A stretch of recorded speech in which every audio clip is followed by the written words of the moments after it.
an asteroids clone. Takes place in space, but sort of like a 50s retro theme, okay? So, let me just make sure my flags are set here. All right, so when I play this guy, and here I think we can maximize on play for now. All right, so we've got a character, they fly around, and they follow their reticle here. And when they shoot, they've got a bullet that they can shoot. So mechanically, this is very, very simple, right? But it also is fairly dead looking. You've got our character here. She's kind of floating around in front of this weird, trippy space background. There's not really a whole lot going on. So here, first I'm going to show you just, let's see, what's the best way to do this? I guess I'm going to go, let me get this floating. Yeah, I think we're just going to be playing dancing windows. So let's go ahead and hit play here again. So I've already set up a lot of subtle movements in the scene, which I've masked with this flag right here.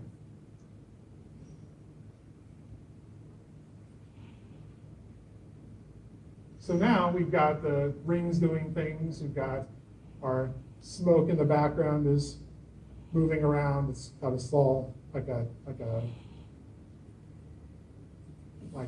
scroll going on it, things like that. But still, it still could use there's still things that we could do here. So easy thing that we could do.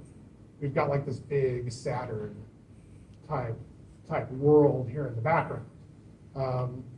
And traditionally, if you wanted to take something simple geometry and modify the texture, you might do a UV scrolling, which is like a simple script that will take the material and over time adjust the UV coordinates.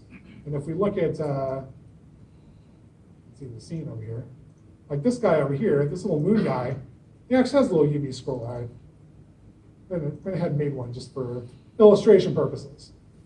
So you can see that it's just very simple. Just takes the offset, gets a copy of the reference to the material, gets it there, and then every update, it just tweaks the UV offset. So straightforward and cheap, but it also means that you've got to write a script or find the script, tweak it to your needs. Might be kind of a pain. That's where using Unity's built-in animation tools can be very, very nice. So we've got this planet here.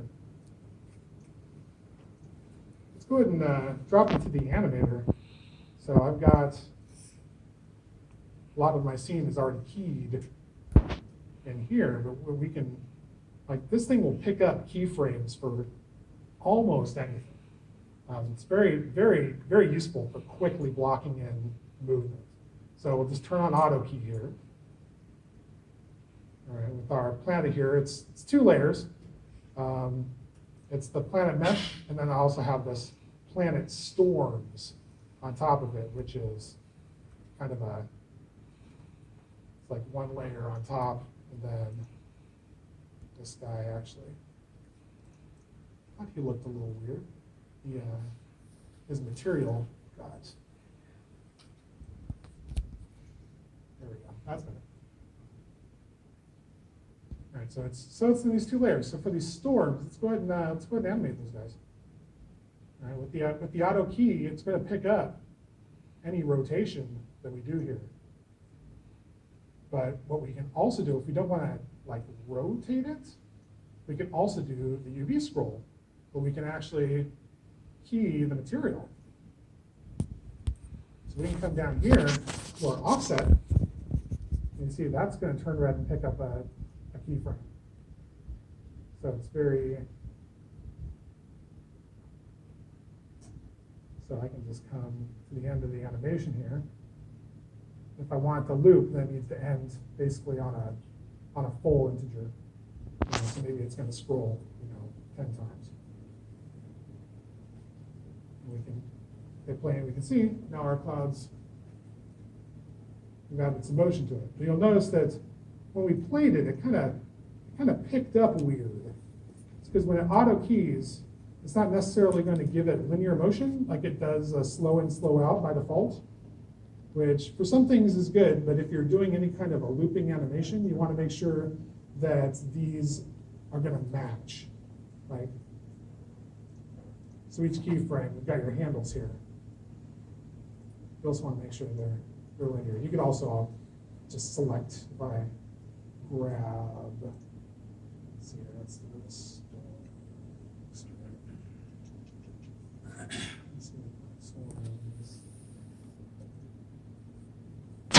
what about two.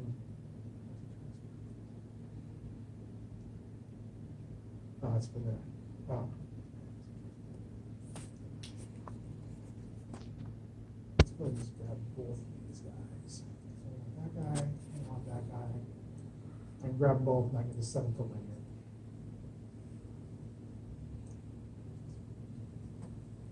Now when you're playing, it's going to be nice and smooth.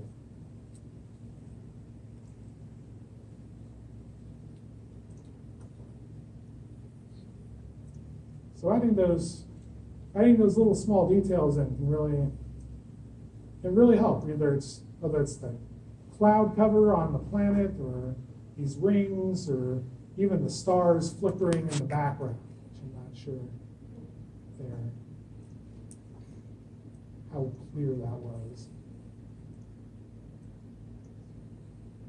You can see them, yeah.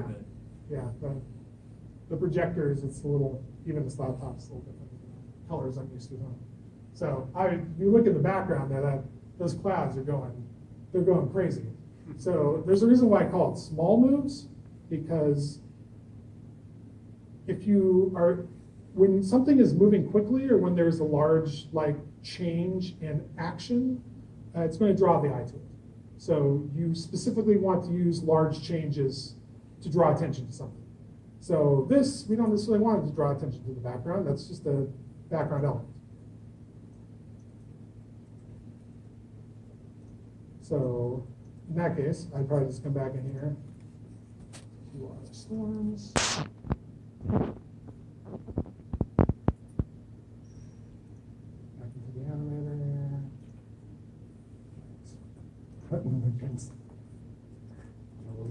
We'll be playing the window game today. Anyway, so now we can get these guys, set them to something like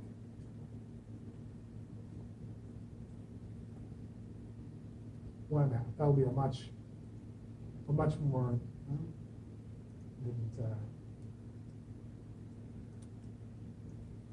That will help beyond our actual keyframe. There we go.